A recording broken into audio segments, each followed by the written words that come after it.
Cuando los cristianos piensan en demonios, normalmente piensan en posesión. O estas narrativas en los evangelios donde Jesús libera a alguien de una posesión demoníaca, alguien que está poseído por un poder sobrenatural. Pero hay mucho más que eso en la historia y en el trasfondo.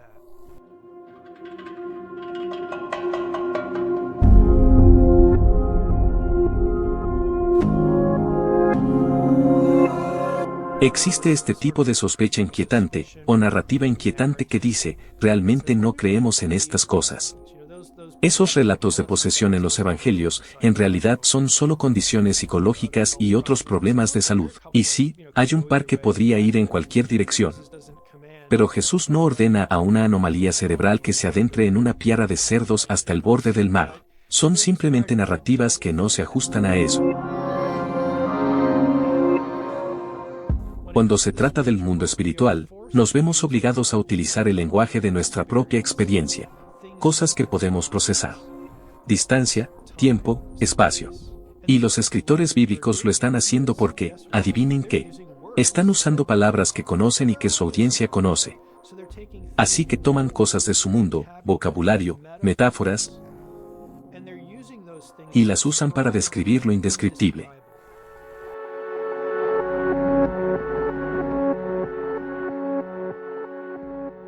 Lo que tendemos a hacer en la tradición cristiana es, los blancos son ángeles, los negros son demonios. El texto de las Escrituras realmente no se ajusta a eso. Deuteronomio 32, 8 y 9, cuando el Altísimo dividió las naciones, cuando fijó sus términos y sus fronteras, fijó su número conforme al número de los hijos de Dios. Eso es lo que dicen los rollos del Mar Muerto. Es lo que dicen la mayoría de las traducciones. Muchas traducciones modernas seguirán los rollos del Mar Muerto, otras no. Dirán, hijos de Israel en lugar de hijos de Dios. Hijos de Dios es la lectura demostrablemente correcta debido al material de los rollos del Mar Muerto. Si piensas en el evento de Babel y dices, ¿por qué Dios dividiría las naciones según los hijos de Israel? Esa es la lectura tradicional que todavía tienen muchas Biblias. No tiene ningún sentido porque Israel no existía en la época de Babel. Y entonces la gente se pregunta, ¿qué hacemos con eso? La verdadera respuesta es que eso no es lo que realmente decía el texto original. Y realmente no sabríamos nada de eso si no hubiera sido por los rollos del Mar Muerto. Lo que hace la Septuaginta, porque es griega, es que los traductores de la Septuaginta observaron todo este vocabulario tanto para los buenos como para los malos en el mundo sobrenatural. Y más o menos tomaron la decisión de que llamaremos a los buenos angeloi, mensajeros, ángeles, y a los malos los llamaremos daimonion, demonios. La iglesia primitiva fue concebida y creció en la Septuaginta. Y ahí son ángeles y demonios.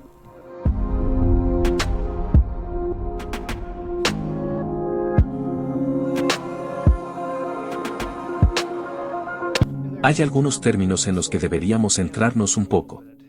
Uno de ellos es Elohim. Un escritor bíblico en realidad usará Elohim de Dios, el Dios de la Biblia y muchos seres menores. Los dioses de las naciones. Salmo 82, los miembros del consejo de Dios, su séquito, la hueste celestial. Usará Elohim de los muertos incorpóreos en 1 de Samuel 28. Usará Elohim de los Edim en Deuteronomio 32, 17, que generalmente se traduce como demonios, pero en realidad es una entidad territorial. Pero como sea que entendamos eso, no es el Dios de Israel. Es algo más bajo, pero sigue siendo Elohim. Y la razón por la que está bien para un escritor bíblico, es que Elohim es solo un término que se usaría como etiqueta para cualquier cosa que por naturaleza sea un miembro incorpóreo del mundo espiritual, bueno o malo. Si eres una entidad incorpórea y tu estado natural es el mundo espiritual, eres un Elohim.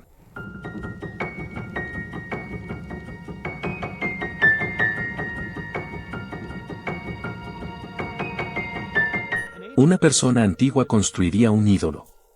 Piedra, madera, lo que sea. Y no son tontos, saben que acaban de construir esa cosa. La idea no era que esta fuera mi deidad. La idea es que construiré este objeto como un hogar para una entidad espiritual. Hacían ceremonias del ídolo como la apertura de la boca. Porque abrir la boca significa que está vivo porque inhala y todo ese tipo de cosas, tal como alguien que respira está vivo. Transferirían ese pensamiento a este objeto. Realizarían algún ritual con la idea de que cuando abrimos la boca, la entidad, el espíritu, vendrá y habitará el objeto, o se adherirá al objeto. Por eso en los textos antiguos, cuando se destruían los ídolos, la gente no pensaba, mi Dios ya está muerto. Están pensando, cuando llegue a casa, tendré que construir otro. Y luego disculparse por permitir que eso le pasara al primer hogar. Y luego hace el ritual nuevamente, y luego la deidad regresará y residirá conmigo, o en este templo o lo que sea. Hay una conexión directa entre los ídolos y los Elohim, los dioses, en el mundo antiguo. No son cosas separables en el sentido de que una es real y la otra no. La única razón de crear un ídolo era para lograr que esta entidad real se adhiriera a él y estuviera contigo para que pudieras negociar con él, es la esencia del politeísmo. Aplacas a los dioses, crees que los necesitas a tu lado para vivir una buena vida.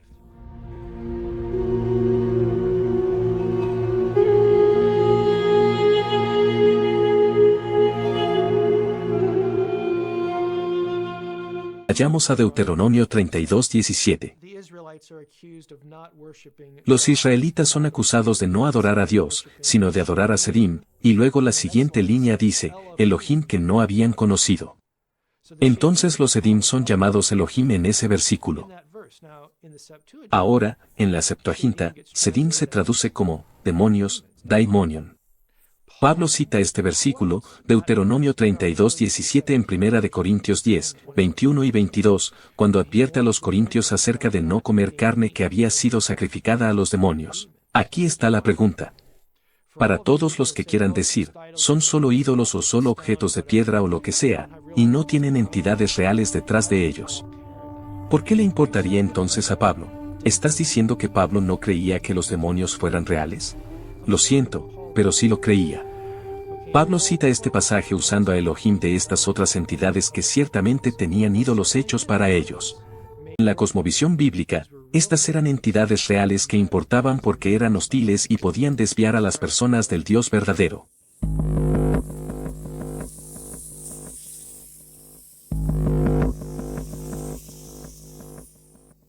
Si retrocedemos y miramos la primera rebelión, Génesis 3, la figura que eventualmente llegará a ser conocida como Satanás. La palabra Satán en hebreo no está en Génesis 3. La serpiente nunca es llamada Satán en la Biblia hebrea, en todo el Antiguo Testamento. Así es como funciona en el Antiguo Testamento. El primer rebelde es arrojado al Eretz, que es un término hebreo para suelo o tierra, también es un término que puede usarse para referirse al inframundo. Porque en la cosmología israelita, el inframundo estaba en realidad dentro de la tierra. Este es el reino que estaba asociado con la muerte.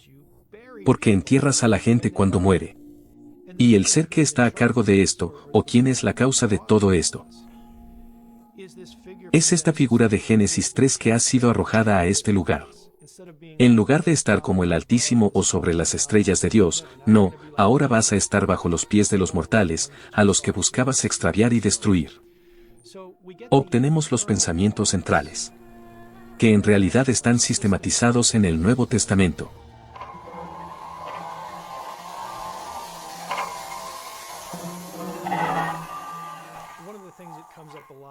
Una de las cosas que surge mucho es lo que está pasando en el lugar malo. Porque hay prohibiciones, como en Deuteronomio 18, como un pasaje con el que mucha gente está familiarizada, que prohíbe ciertas prácticas que implican contacto con el otro lado. Por ejemplo, Deuteronomio 18 prohíbe muy claramente la nigromancia. No contactas a los muertos, ya sea que los muertos sean humanos incorpóreos o seres espirituales que simplemente se encuentran en el reino de los muertos. Hay algunas preguntas lógicas, incluso desde ese único punto. ¿Dios realmente daría órdenes para no hacer algo que tú no pudieras hacer? Tenemos una orden, no agitarás los brazos ni volarás, y por eso tenemos suerte de que nunca la romperemos. Toda la lógica de los mandamientos es que Dios ordena cosas que están dentro del alcance de la capacidad humana, que realmente funcionen. Hay inteligencias sobrenaturales que no son amigables, a las que les encantaría manipularte y destruirte. Lo que Dios está diciendo es, no hagas ciertas cosas. Porque se trata de rituales, hábitos, incluso gestos de solicitación a otras inteligencias que funcionarán. No se trata de que Dios sea un aguafiestas, Él no quiere que sepas lo que va a pasar, no quiere que sepas este punto particular de conocimiento. El objetivo de este tipo de prohibiciones es que, si de alguna manera eres absorbido por el mundo espiritual del lado oscuro, o te adentras, no sabes lo que estás obteniendo. No es tu reino, no creas que sabes lo que te estás encontrando, lo que te están diciendo. No tienes ninguna idea de qué hay ahí.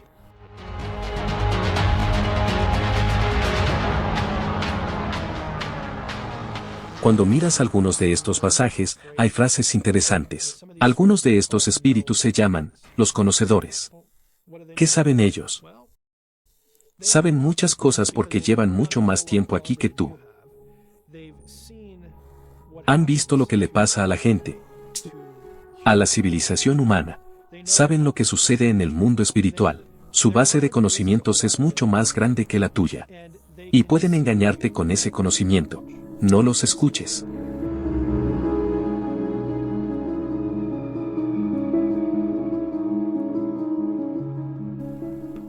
Te van a dar información.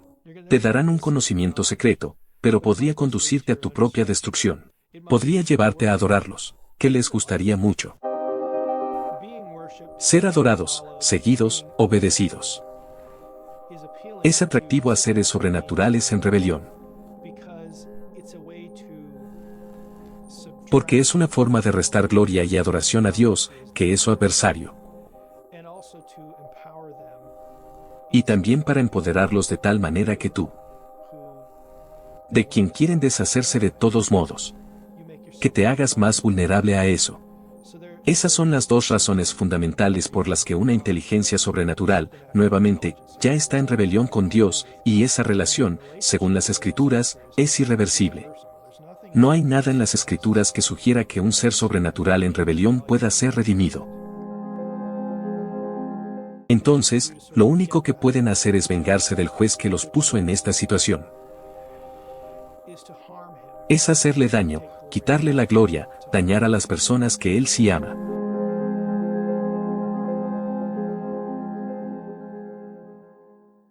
Cuando se trata de la segunda rebelión, el episodio de Génesis 6, creo que necesitamos ver nuevamente de una manera diferente cómo esto influye en la teología del Nuevo Testamento.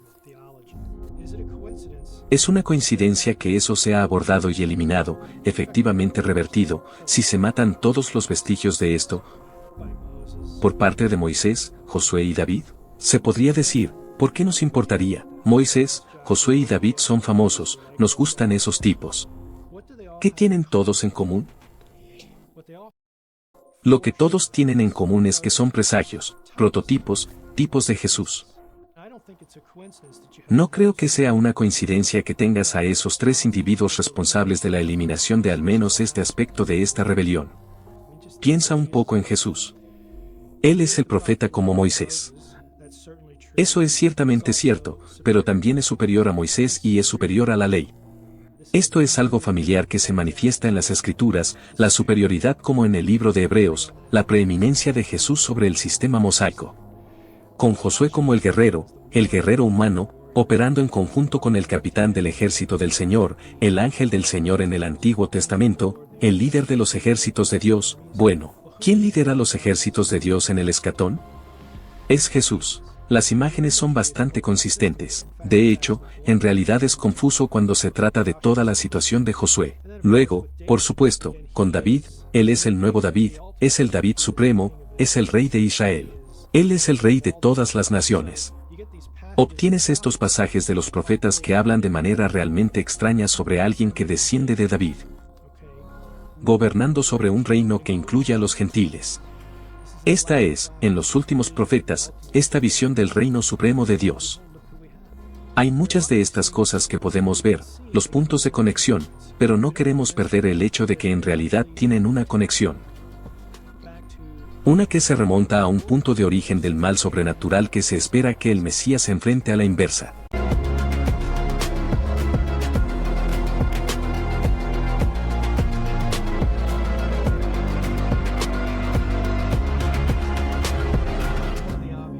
Uno de los elementos obvios que surge cuando hablo de la cosmovisión de Deuteronomio 32 es lo que los estudiosos suelen denominar geografía cósmica. Crea una teología de cuando Yahweh se da vuelta justo después de Babel y llama a Abraham y le promete una tierra. Eso establece realmente el resto del Antiguo Testamento, francamente el resto de la Biblia, porque entonces tenemos a Israel, los descendientes de Abraham, ocupando esta tierra. Eso se manifiesta muy obviamente en el Nuevo Testamento en el vocabulario paulino. Pablo usa la palabra demonios ocasionalmente, pero la mayor parte del tiempo habla de los poderes de las tinieblas. Es con términos como principados, potestades, gobernantes, tronos, dominios, autoridades. Lo que tienen en común son sus términos de dominio geográfico. Pablo obtiene su teología de este material del Antiguo Testamento. Son diferentes a los demonios, pero nuevamente tienen un enemigo común, son malvados. Todos ellos son parte de la panoplia de los poderes de las tinieblas. Toda la noción de apego a regiones y lugares específicos es lo que está sucediendo. ¿Entiendes estas historias? Naamán el leproso. ¿Por qué Naamán pide tierra? Es porque sabe que Yahweh está apegado a este lugar. Él va a regresar a su casa en Siria. Volverá a casa y hará su trabajo, pero necesita geografía. Necesita tierra sobre la cual sacrificar y adorar al Dios verdadero.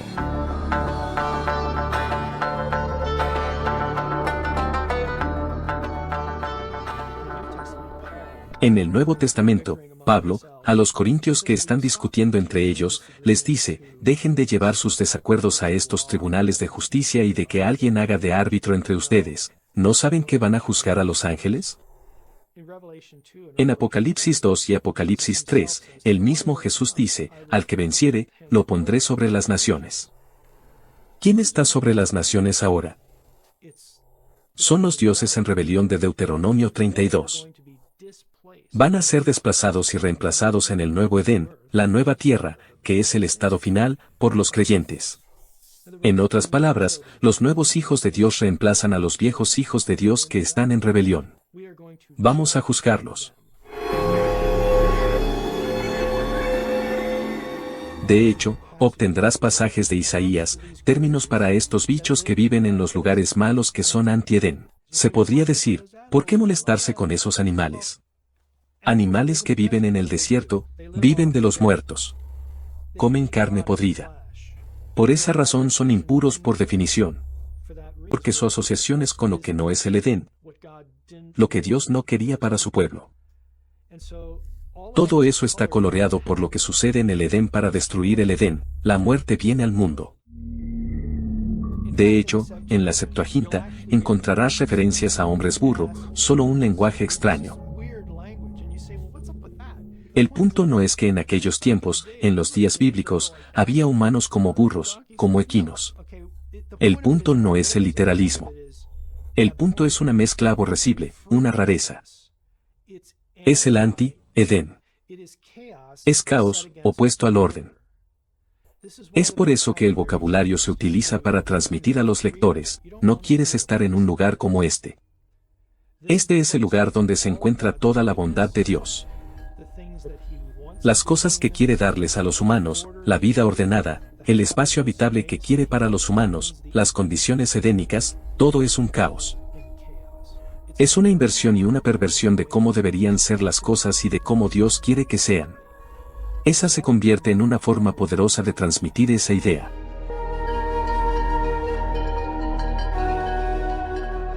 Gran parte de este vocabulario y lenguaje, la forma en que la rebelión sobrenatural se describe en general y en términos generales como metáforas del caos, gran parte de ello es rastreable y derivado de Babilonia. Babilonia era un mal lugar. Porque aquí es donde el intento terrenal de poner en marcha el Edén. Aquí es donde murió.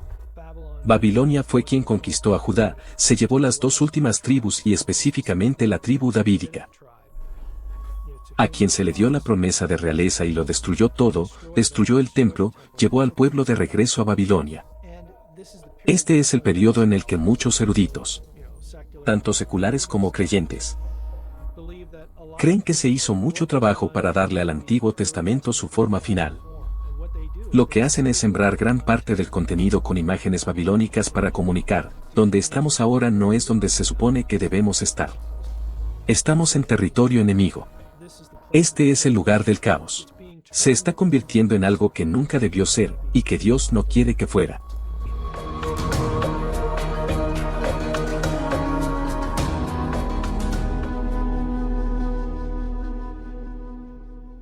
Cuando se trata del mundo de los poderes de las tinieblas, hay ciertas cosas que están sobre la mesa. Está la muerte, esa es grande. Hay desorden, o caos. Esas cosas están a 180 grados del mundo que Dios creó para la familia humana que Él quería. Para empezar, son anti-Edén. Las cosas se derivan de eso. Habrá agentes de la muerte.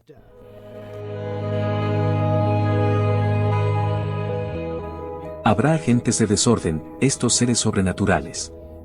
Su actividad se describirá mediante vocabulario, símbolo o metáfora. Leviatán era un símbolo muy familiar en el mundo antiguo, no solo en Israel y Canaán, sino en general. Este gran dragón del mar como metáfora del caos. El dragón vive en el mar.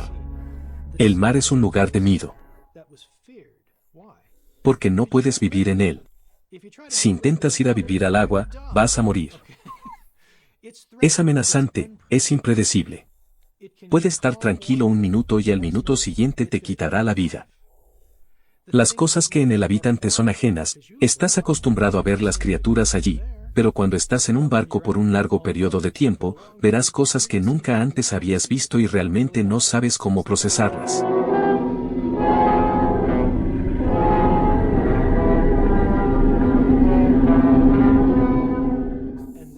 Y los escritores utilizan cosas que les resultan familiares, de forma desfavorable, para describir amenazas espirituales a un ser humano. Es una estrategia muy simple y cuando realmente lo piensas, es muy efectiva.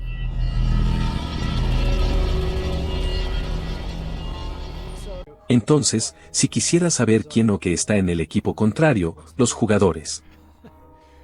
Tienes cosas como la muerte. Tienes destrucción. Tienes tierras baldías.